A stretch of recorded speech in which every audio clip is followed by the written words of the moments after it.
Tim Burchett claims aliens visited Earth and says government confirms contact. Important legal statement issued on UFO whistleblowers going to the US Congress to share classified information even if they have signed NDAs.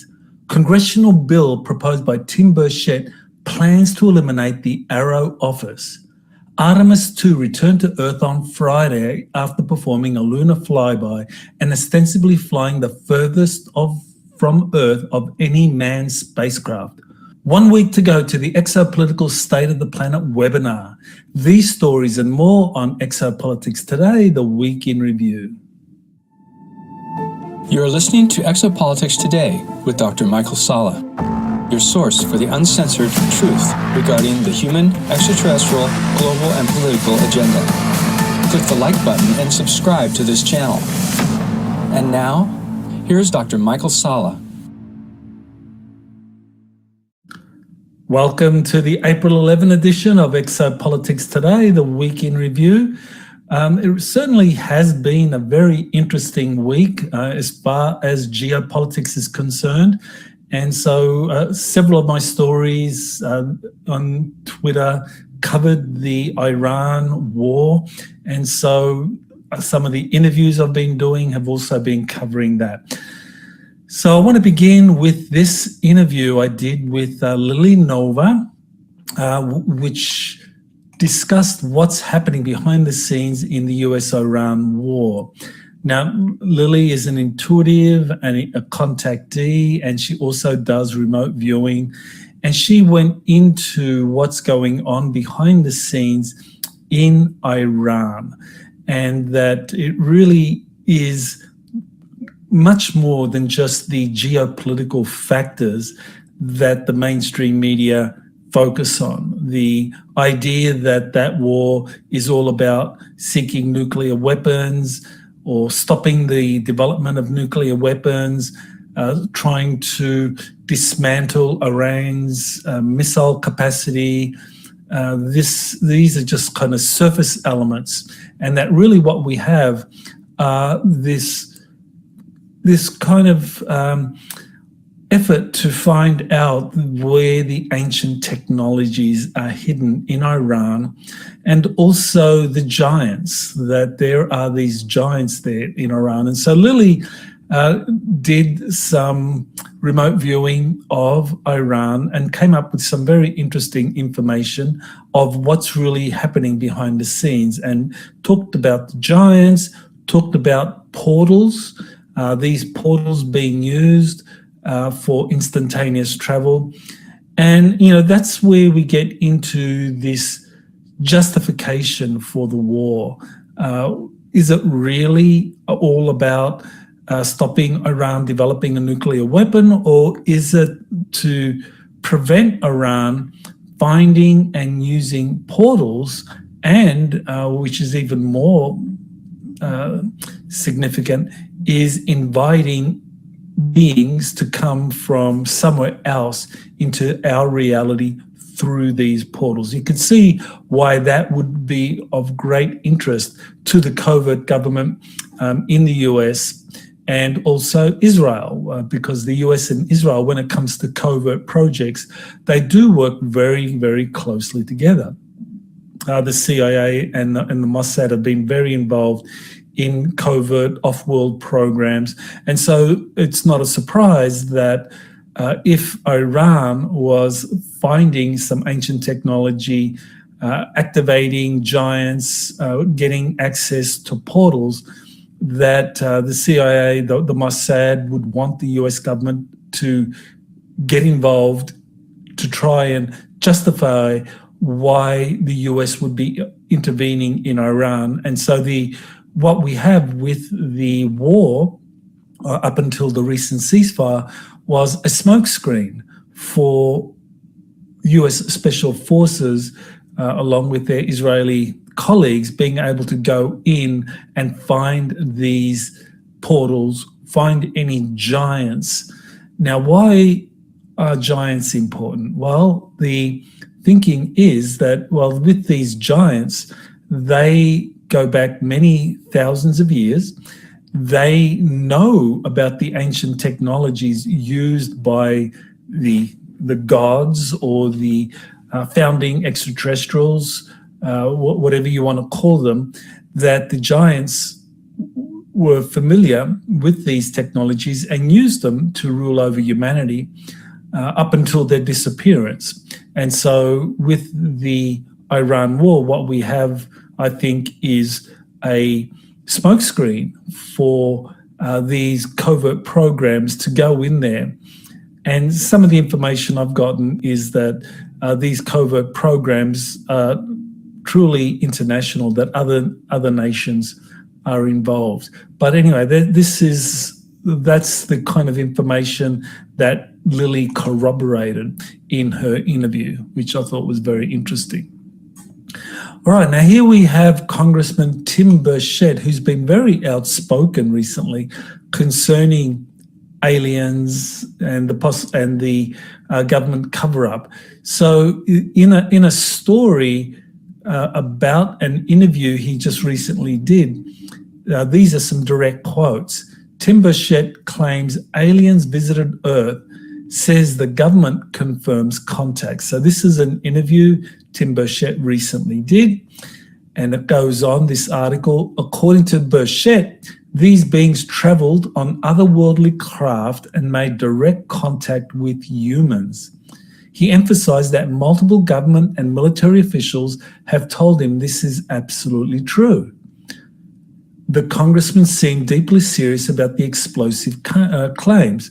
So what Burchett is saying here, so you got extraterrestrial visitors arriving in their spacecraft and that they've been having direct contact with humans. Now, people have been saying this for decades, and I've been saying it since I got involved in this field in 2001. And as you probably know, or if you're here relatively new, I was still on the faculty at American University in Washington, D.C.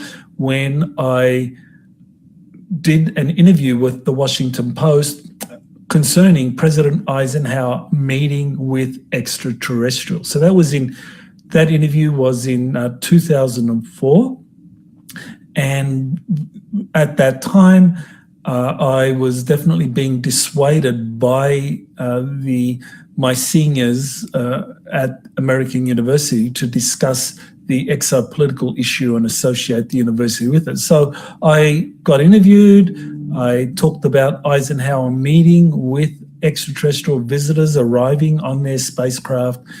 And of course, the university superiors that I answered to, they did not appreciate that. They thought that this somehow discredited the university and said that this kind of exopolitical UFO conspiracy was not suitable for a university, and so I was essentially sacked. So now you have Tim Burchett, over 20 years later, saying that this is a fact, that here he is, a member of Congress, being briefed on these direct meetings between humans and extraterrestrials arriving on otherworldly craft. Exactly what I was interviewed about back in 2004 and was sacked for, and here we are 20 years later. It's now becoming part of the mainstream discourse with members of Congress talking about these kinds of developments. So what that tells us is that the Overton window has shifted tremendously. What was considered at one point to be just conspiracy theory, uncorroborated conspiracy theory, is now whistleblower testimony that is accepted as factual by members of the US Congress. So things have definitely shifted. Okay, now we move on to this other story, and this is an important legal statement on UFO whistleblowers going to the US Congress to share classified information, even if they've signed non-disclosure agreements. So the problem has been that a lot of whistleblowers or potential whistleblowers have not approached Congress because they've been frightened about what would happen if they break non-disclosure agreements, either with the US military, the intelligence community, or with a corporation. But what we have here is Eric Burleson saying that this is something that they need not be too worried about. So let's see what he has to say. This is a statement that he just put out on his office letterhead. And he says, contrary to what you may have heard, Congress can lawfully receive classified UFO information. No one has been imprisoned, let alone prosecuted or sued for disclosing classified information to members of Congress in a secure setting. So going to Congress as a whistleblower, even if you've signed an NDA, you are protected. That's the point that Burleson is wanting to make here. He goes on, this government's own form NDA preserves Congress's statutory rights to receive information. NDAs that say otherwise are unenforceable. Threatening whistleblowers for going to Congress is illegal. So in other words, what is being said here that NDAs or non-disclosure agreements do not prevent people who have signed those from going to Congress and sharing classified information in a secure setting. So even if an NDA, like some of these whistleblowers sign NDAs with a corporation and says, well, you can't share this with anyone, well, those are illegal according to Eric Burleson, and based on the kind of legal advice he is now putting out there. Although this Intelligence Community Whistleblower Protection Act prohibits employment retaliation, remains a risk. That's why we need better UFO whistleblower protection. Whistleblowers who go to Congress outside of the Intelligence Community Whistleblower Protection Act could possibly be fired, but Congress takes seriously its duty to protect national security and whistleblowers while extending its constitutional oversight in the name of transparency. And it's time to get to the truth, signed by Eric Burleson. So this is something that Burleson believes is very important, to get potential whistleblowers to come to Congress to share their information in a secure setting, so that way they don't violate their NDAs. And any NDA that says otherwise is illegal, and that's a very important legal principle to observe. All right, so now we go to this tweet from President Trump concerning his threat to basically end the Iranian civilization. This famous tweet where he says, a whole civilization will die tonight, never to be brought back again. I don't want that to happen, but it probably will. Now, and he went on, and what Trump was threatening here was that the US would unleash a barrage, destroying Iran's power grid, destroying its petroleum-producing facilities, which would have really driven the Iranian state into bankruptcy and produced hardship for the Iranian people.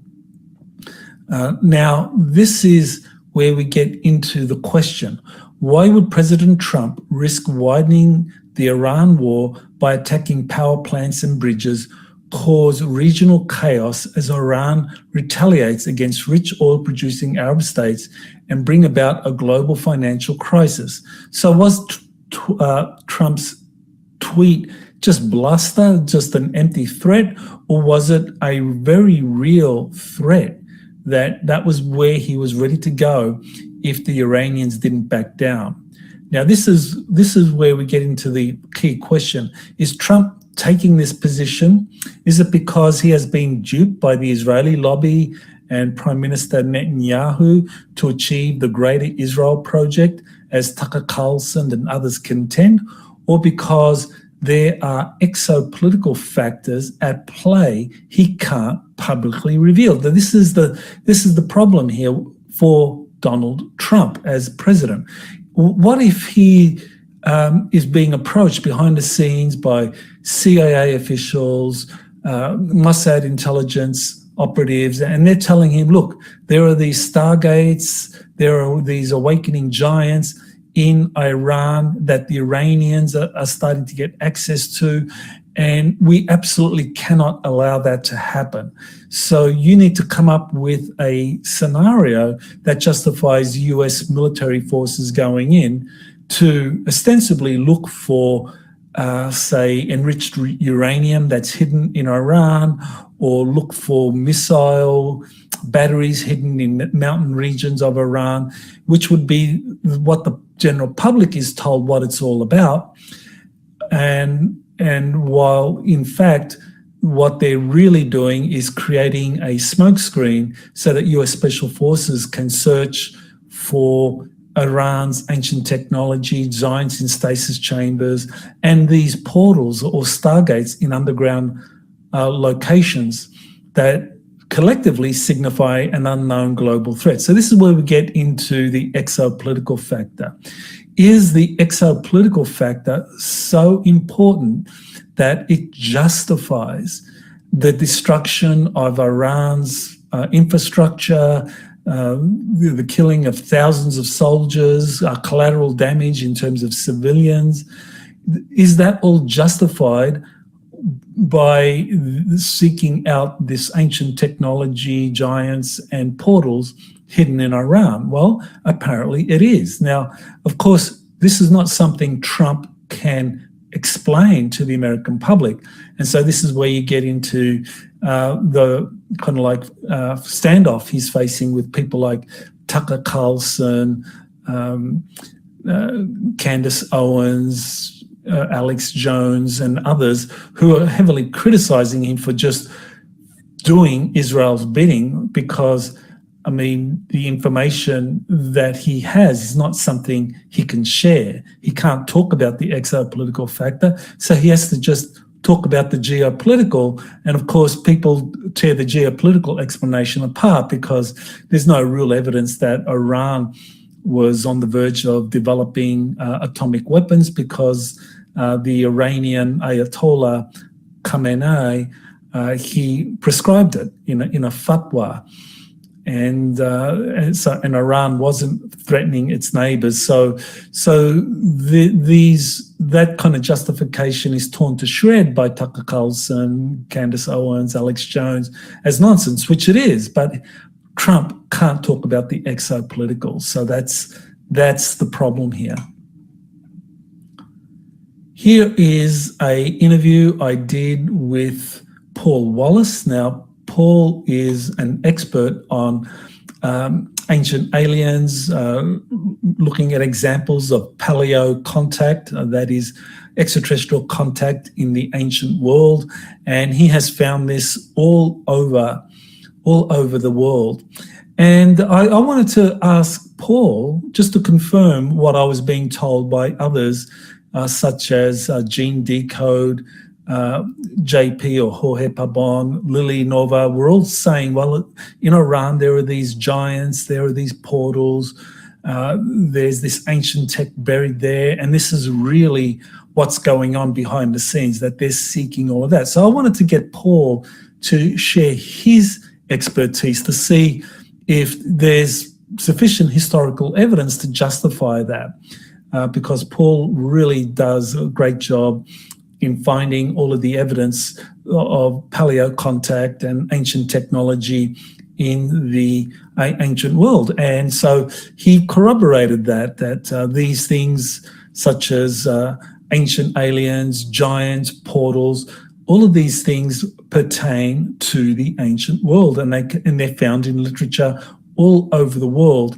And of course, Iran had an ancient civilization there. I mean, it was adjacent to the Sumer civilization. I mean, it was part of the Sumerian civilization. So Sumer ruled over those lands in the Middle East, encompassing Iran and Iraq. And so a lot of the technologies that were developed were used in these different wars.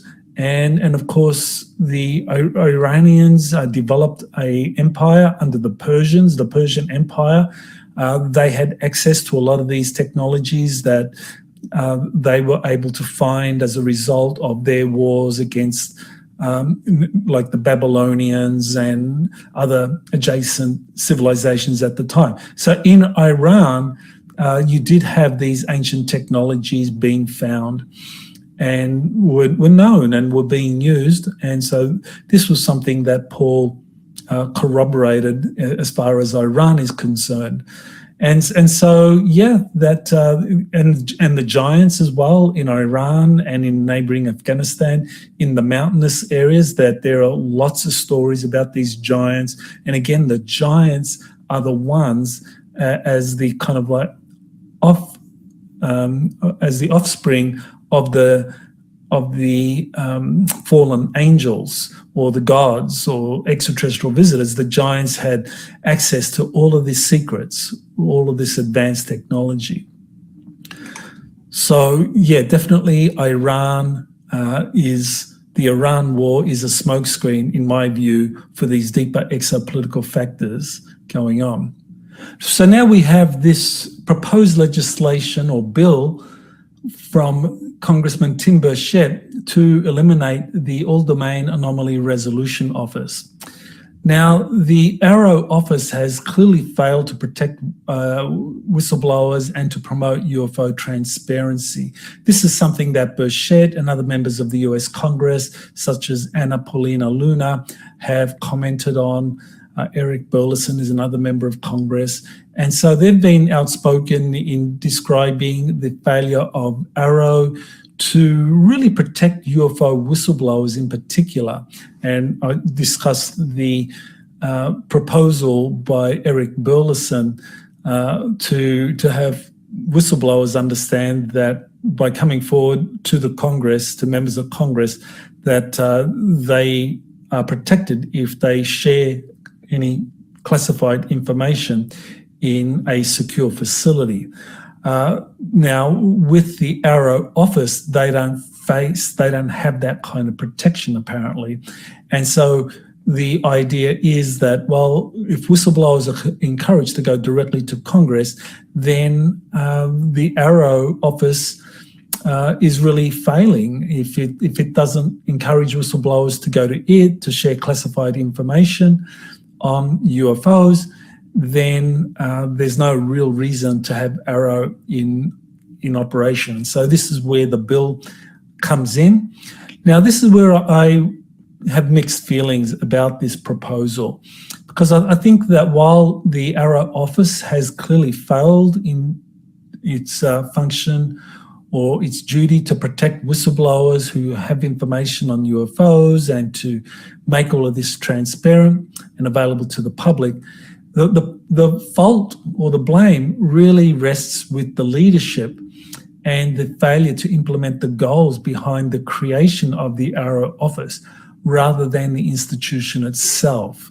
And so I really do have mixed feelings about this. I think if the AARO office is dismantled, then that might actually set things back.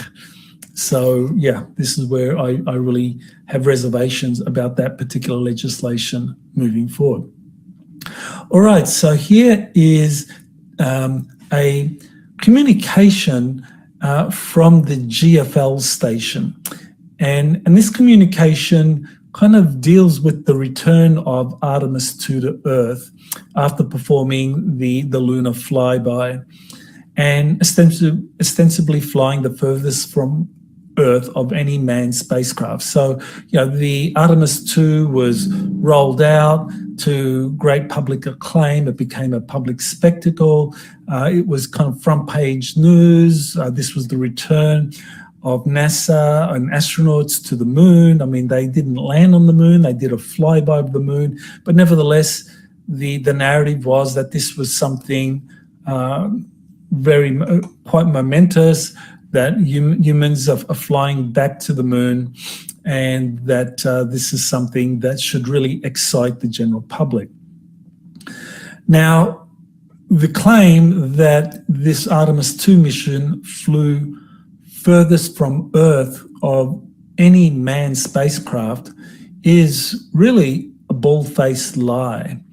And I've explained that in really each one of my 10 secret space program books. I mean, I've written 10 books on secret space programs. There's the 7-book series on Insiders Reveal Secret Space Programs, or the Secret Space Program series of books. And then there's the US Army Insider Missions, which talks about the testimony of one whistleblower or insider, that's Jorge Pabon, or JP, who talks about his experiences in the SSP. And all of them talk about spacecraft that fly throughout our solar system to the moons of Jupiter, Saturn, and beyond. And so the idea that the Artemis 2 mission flew furthest of any manned spacecraft from Earth is really just a big lie, and it's a joke. But this was, I think, very nicely encapsulated in a channeled message by Dave Akira from the GFL station, who I think did a very good job in describing the way in which NASA puts out half-truths, that won't put out a falsehood or a lie because the public can see that very easily. What it does, it'll put out a half-truth. And so the half-truth here is that, well, humans have a space program, humanity has a space program, and that space program is getting astronauts into space and flying past the moon. And so there's a truth there, because this has been going on for a long, long time. For many, many decades, humans have been flying to the moon and flying past the moon.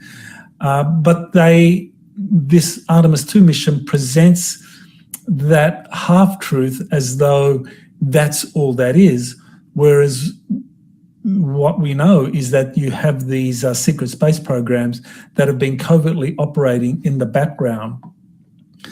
And that's something I discussed in detail in my 10 books.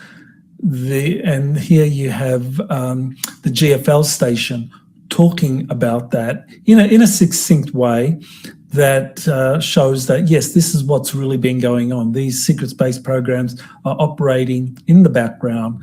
And we have these NASA missions which are rolled out as a great public spectacle, watching astronauts board the rocket, and then you have the takeoff being covered by national news, and the return and so forth being covered in national news. All of that is kind of like a half-truth, that this is a regular occurrence. It happens every day or every other day, whatever the schedule is for the secret space programs, where they're flying regularly to the moon, to Mars, the asteroid belt, the moons of Jupiter and Saturn and so forth, that these are regular occurrences that are part of the secret space program using exotic propulsion systems that the public is no clue of. And what Dave Akira is saying, according to the source he is claiming to channel, which is Ashtar, that according to Ashtar, we no longer need these half-truths, that humanity is ready for the full truth, but it will be rolled out in a kind of organic way without upsetting the apple cart too much. So, yeah, I thought that was a very well presented message, and I think it really did encapsulate exactly the situation we face when it comes to the Artemis missions, the Artemis program, that it's really a smokescreen for the secret space programs. And as long as we think the Artemis missions are the real deal, I mean, they're real. I mean, they do involve astronauts flying in spacecraft using rocket propulsion technology outside of the Earth to the moon, and eventually it'll be Mars. But these are just a public relations exercise, that in fact the true secret space, or the true space program, is the secret one, where they have exotic technologies, where they're flying regularly to the moon, back and forth, to Mars, to Jupiter's moons, Saturn's moons, and so forth. All right, so this takes me now to next week, where there's 1 week to go to my first webinar for 2026. This is something that has been delayed due to my health issues, and I'm looking forward to doing this with JP and with Gene Decode, where we'll be looking at the exopolitical state of the planet, power shifts, AI and ETs in 2026. So all of those issues are going to be covered. I will do a presentation first, and then I will be joined by Gene and JP in a panel discussion where for 90 minutes we'll be talking about what's happening around the planet. So obviously the Iran war, the issues I've been discussing, in terms of stargates, portals, giants in Iran figure prominently, so we'll cover those issues. Power shifts, I mean, there is some significant power shifts happening right now on the planet in terms of other states rising in power, and that China, Russia, and the kind of like the balance of power being more diffused around the planet, where you have, rather than a centralization of power, it's now being diffused to many different states. AI, artificial intelligence, and extraterrestrials. What are the extraterrestrials up to? So we'll be looking at all of those issues. So that's next week on April 18. It starts at 3 p.m. East Coast time. That's 12 noon for the Pacific.